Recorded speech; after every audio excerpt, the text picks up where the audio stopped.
Chapter 2. Seeds of Discord. The small, battered compass lay nestled in the dirt, its glass cracked, and its needle flickering erratically. Elise brushed aside a tangle of roots, eyes fixed on the tiny object that had guided him through countless dangers. Its worn surface told stories of journeys long past, and now it pointed him toward an uncertain future. The forest pressed in from all sides, shadows thickening as the minutes ticked away. Each step closer to the chaos Garen's uprising threatened to unleash. Elise crouched behind a fallen log, the rough bark pressing against his chest as he listened for signs of the enemy. The scent of damp earth and rotting leaves filled his nostrils, grounding him amid the chaos. His fingers brushed the compass again, feeling the familiar ridges and the faint tremor of the needle. The whispering trees seemed to murmur warnings, each crack of a twig a potential threat. He knew he couldn't afford hesitation. Time was slipping away, and every moment was a gamble between survival and disaster. Suddenly, a rustle in the underbrush made him freeze. Muscles coiled like a spring. His eyes darted toward the shadowy movement, heart pounding in his ears. A pair of rebel scouts, their faces smeared with dirt, passed within feet of his hiding spot. He held his breath, clutching the compass tighter, as they exchanged hushed words about setting the trap at the supply cache. The knowledge that he was so close to discovery sent a jolt of adrenaline through his veins. He had only seconds to decide whether to stay hidden or make a break for the next cover. Proceeding cautiously, Elise moved along the trail, the rough bark of the trees scraping against his palms. The moss beneath his boots squished with each step, sticky and cold, a reminder of the forest's dampness. His senses sharpened, every sound, every scent, trying to detect the slightest sign of pursuit. A distant shout rang out, and he instinctively pressed himself against a thick trunk, eyes scanning for movement. The clock was relentless, 52 hours to prevent the chaos, and every second counted. He had to reach the supply point before the rebels sealed it off, or everything would be lost. Emerging into a small clearing, Elise spotted the makeshift supply depot, crates stacked haphazardly, a tarp fluttering in the breeze, but the moment he saw the snare rigged near the entrance, dread pooled in his stomach. The trap was set, and he was the unwitting bait. His heart hammered against his ribs as he calculated his options: disarm the trap, risk detection, or risk rushing past and alerting the enemy. His hand hovered over the snare, the rough wood and metal cold against his fingertips. Time was a cruel master, and he knew that if he hesitated, he might never get another chance. With a careful breath, Elise hurled a small stone to distract the guards, then dashed forward, lungs burning and muscles screaming. The trap snapped shut behind him, but he was already sprinting into the woods, the sound of pursuit echoing through the trees. He didn't look back, only focused on the faint glow of the distant fort, his goal, the only hope left to stem the rising tide of rebellion. Every step brought him closer to safety or death. The air grew thick with the scent of impending bloodshed, and he knew the final hour was near. Elise pushed through the tangled underbrush, the distant shouts fading behind him. His shirt was torn, blood seeping from a shallow cut on his arm, but his eyes burned with renewed purpose. The forest shadows had concealed him for now, but the real challenge lay ahead. He had no illusion of safety. Every minute brought him closer to the chaos. Garen's uprising would ignite, yet, within the chaos, a spark of hope ignited, hope that his swift actions and unwavering resolve could still turn the tide. As he reached the edge of the forest, the faint outline of the stronghold appeared through the haze, and he tightened his grip on his weapon, ready to face whatever came next, determined to prevent the darkness from swallowing their world. Elise's muscles tensed as he crouched behind the thick roots of the ancient oak, the fading light casting long shadows over the forest floor. His ears strained for sound, every rustle and distant shout sharpening his focus. The looming stronghold was within reach, but time was bleeding away, and every second felt like a blade at his throat. Garen's forces were mobilizing, and failure now would mean catastrophe. Sweat traced down his brow as he grasped his weapon tighter, eyes flickering between the darkening woods and the fortress's shadowed walls, heart pounding with the coming storm. The forest around him was alive with whispers, leaves trembling, branches creaking under the gathering storm.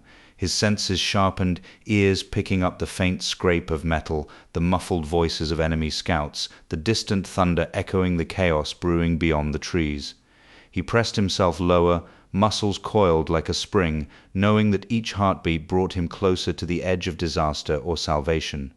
The scent of damp earth and decayed leaves filled his nostrils, grounding him even as the tension stretched taut like a bowstring.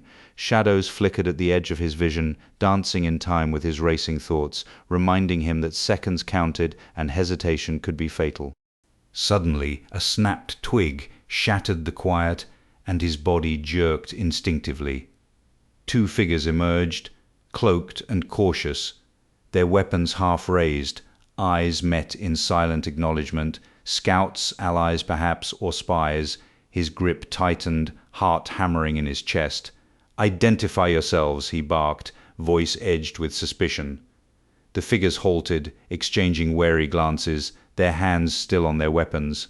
For a moment the world seemed to hold its breath, the looming fortress, the approaching enemy, the ticking clock, all converging into a single moment of high stakes.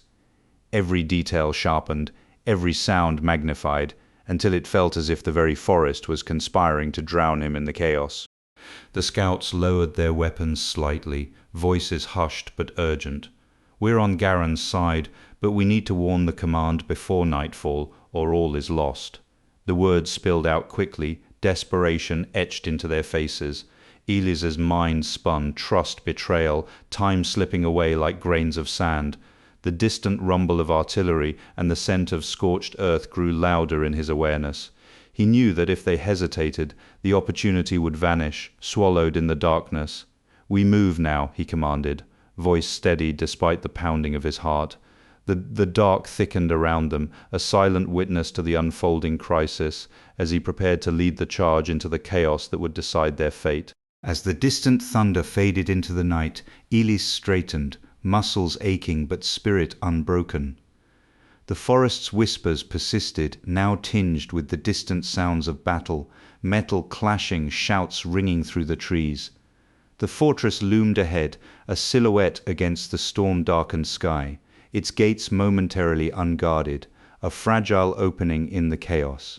He cast one last glance over his shoulder, where the dark seemed to retreat, promising that the fight was far from over. With a steadying breath, he steeled himself, knowing that every second counted and victory depended on the choices made in this fleeting, pulse-pounding moment. The clock still ticked, 49.1 hours remaining, and he would seize this chance or watch everything burn.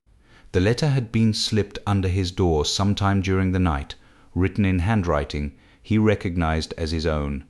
The ink shimmered strangely, catching the faint light in an unnatural way. No one knew where it had come from, only that it carried a warning, yet the message remained unread, hanging in the air like a shadow. Elis stared at it, puzzled, the silence of the nexus thick around him.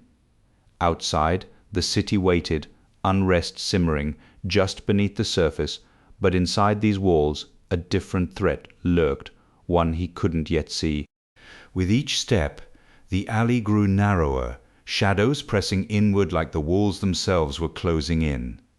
Elis's senses sharpened, eyes flickering over every detail, the flickering flame of a distant lantern, the faint scrape of a boot on cobblestone, the subtle shimmer of sweat on his brow. The ticking clock echoed in his mind, each second a reminder that he was running out of time. He kept moving, lungs heaving, heart pounding in his ears, knowing that the choice to turn left or right could mean life or death. Suddenly, the sound of distant voices cut through the silence. Harsh, hurried, unmistakably Garen's men. Elis flattened against the wall, breath catching. The moments stretched, visceral and raw. He had to decide quickly, risk a direct confrontation or find a hidden passage.